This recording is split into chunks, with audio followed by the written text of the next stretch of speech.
नमस्कार। Law of attraction and युग निर्माण परिवार में आप सभी का स्वागत है। आप जीवन में बहुत अशांत और तनाव में रहते हैं। आपके पास सब कुछ होते हुए भी आप एक सुखी जीवन नहीं जी पाते। इसका कारण है कि पूरी दुनिया का भार आपने अपने सर पर ले लिया है। आपको ये लगता है कि आपके बिना काम नहीं चल सकता।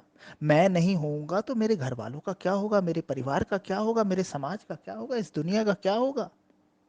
आपके भीतर एक बात बैठ गई है कि मेरे जाने के बाद तो ये दुनिया चल ही नहीं सकेगी। तो आज से इस भ्रांति को निकाल दीजिए। अगर आप इस भ्रांति को निकाल सकते हैं तो आप एक हल्का फुल्का जीवन जी सकते हैं, एक आदर्श जीवन जी सकते हैं, एक श्रेष्ठ जीवन जी सकते हैं।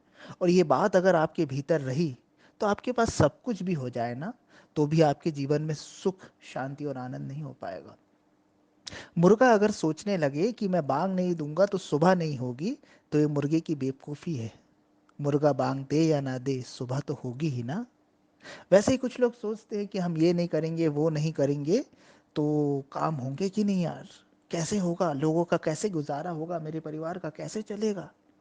अरे भाई, हर कोई अपना कर्म, हर कोई अपना प्रारब्ध, हर कोई अपना भाग्य लेकर आया है। आप उसमें गड़बड़ नहीं कर सकते। आप तो अपना काम जिम्मेदारी से निभा जाए, ये बहुत बड़ी बात है।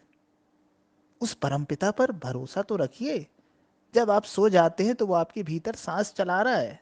सोने के बाद तो आपको पता नहीं रहता ना, लेकिन सांस चल रही होती है ना। अगर वो ना चाहे तो सांस चल जाएगी क्या? एक सांस भी नहीं चल पाएगी। और हम बड़े बड़े दावे करते हैं, बड़ा अहंकार पाल के रखते हैं। समर्पण का भाव हमारे भीतर आता ही नहीं। हमारे भीतर है कर्ता का भाव। मैं ऐसा, मैं वैसा, मैं ये करूंगा तो ये हो जाएगा, मैं वो करूंगा तो ऐसा हो जाएगा। इस मैं से बाहर निकलिए। अगर ये मैं आपका बहुत स्ट्रांग रहेगा ना, आप उतने ही तनाव और अशांत में रहेंगे। एक सफल व्यक्ति को अगर आप देखेंगे, सफल का मतलब पैसे से नहीं। सफल का मतलब जिसके जीवन में शांति है, जिसके जीवन में आनंद है, जिसके जीवन में प्रेम है, जिसके जीवन में सुख है, तो आप उसमें एक चीज़ ज़रूर पाएंगे कि उसके भीतर अहंकार नहीं है, ईगो नहीं है। और एक व्यक्ति जिसके पास बहुत पैसा है, अथाह संपत्ति है, लेकिन वो सुख की नींद नहीं सो पाता, वो शांति से जीवन नहीं जी पाता, वो तनाव में ही रहेगा, क्योंकि वह अहंकार में है। उसे लगता है कि मैं नहीं करूंगा तो क्या होगा। आप ऐसा मत कीजिए। आप मालिक की जिंदगी जीने की कोशिश मत कीजिए। एक बगीचा होता है ना, उसका मालिक होता है, उसको बड़ी टेंशन रहती है, अरे मेरे फूलों का क्या होगा, पत्तों का क्या होगा, फलों का क्या होगा। बड़े तनाव में रहता है, दिन भर भी और रात में भी। मेरे यहाँ चोरी तो नहीं हो जाएगी, ये तो नहीं हो जाएगा। और उसी बाग का जो माली होता है, वो अपने काम से काम रखता है। कटाई छटाई कर दिया, साफ सफाई कर दिया, रखवाली कर लिया और आराम की नींद सोता है। तो हमें भी इस जीवन में, इस पृथ्वी पर माली के जीवन को अपनाना चाहिए। माली नहीं बनना है, माली टाइप हमारी विचारधारा होनी चाहिए कि हमारे ऊपर जितना काम दिया गया है, हम उसे बेस्ट तरीके से निभा दिए जाए। बस चिंता मालिक करेगा, माली नहीं। तो आप भी अपना काम बेस्ट तरीके से कर दीजिए और छोड़ दीजिए उस मालिक पर, उस परम पिता पर। जो परिणाम देना होगा वो दे देगा, जिसके लिए जो करना होगा कर देगा। आप नाहक परेशान होते हैं। ये बिल्कुल वैसा ही है कि कोई व्यक्ति एक यात्रा पर निकला है, ट्रेन में उसने रिजर्वेशन करा लिया, एसी फर्स्ट क्लास में बैठा हुआ है, और उसके साथ एक बैग है, कपड़ों का बैग, 15-17 किलो का। ठीक है। और वो उस बैग को अपने सर पे रख के बैठा है एसी फर्स्ट क्लास के डब्बे पर। उसे आके कोई अगर बोले कि भैया ये बैग को सर से नीचे उतार के रख दो, आपका तो बढ़िया कंफर्टेबली सीट मिली हुई है, आराम से बैठिए, रिजर्वेशन कराया है।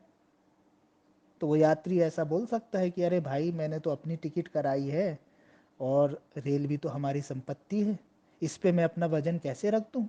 अपना तो रख ही रहा हूँ, बैग का भी रख दूँ। नहीं नहीं, ये नहीं हो पाएगा मुझसे। मैंने अपनी टिकट ली है और मैं अपना वजन तो अपने सर पर रखूँगा। तो ये जो यात्री वाला ये जो सोच है ना, ये लगभग हर अहंकारी की सोच होती है कि अरे, करने वाला तो मैं हूँ, सब कुछ भार तो मेरे सर पे है, ये कोई और कैसे संभाल सकता है, ये कोई और कैसे कर सकता है, मुझसे बेस्ट तो कोई कर ही नहीं सकता। तो ऐसे लोग बेवकूफ़ हैं, ऐसे लोग जीवन में कुछ नहीं कर पाते। ये उस बेवकूफ़ यात्री की तरह है जिसने एसी फर्स्ट क्लास में रिजर्वेशन तो कराया है, सीट भी मिली हुई है उसे कंफर्म, लेकिन उसने बोझ अपना जो सामान है सर पे रख के बैठा हुआ है कि नहीं नहीं, मैं तो सामान तो अपने सर पे ही रखूंगा, ट्रेन को ज़्यादा बोझ नहीं दूंगा। ये अस्तित्व रूपी ट्रेन चल ही रही है। आप स्वयं को भी यहाँ पर छोड़ दें, अपने सारे भार को भी यहाँ छोड़ दें और निर्भर हो जाएं, बहते चलें। वो परमपिता परमेश्वर आपसे सब कुछ करा लेगा, और आपसे भी अच्छे तरीके से करा लेगा जो आप नहीं कर पाते हैं। एक बार भरोसा कीजिए, समर्पण के भाव से भरिए, अहंकार छोड़िए। समर्पण के भाव से भरने का मतलब ये नहीं कि काम धंधा छोड़ देना है, नहीं। काम धंधे के पीछे जो अहंकार जुड़ जाता है, मैं का भाव जुड़ जाता है, उसे छोड़ दें। परमात्मा को समर्पित होकर काम करें, अपने आराध्य को समर्पित करके काम करें, और फिर देखिए काम की क्वालिटी भी सुधर जाएगी और तनाव भी समाप्त हो जाएगा। Thank you so much.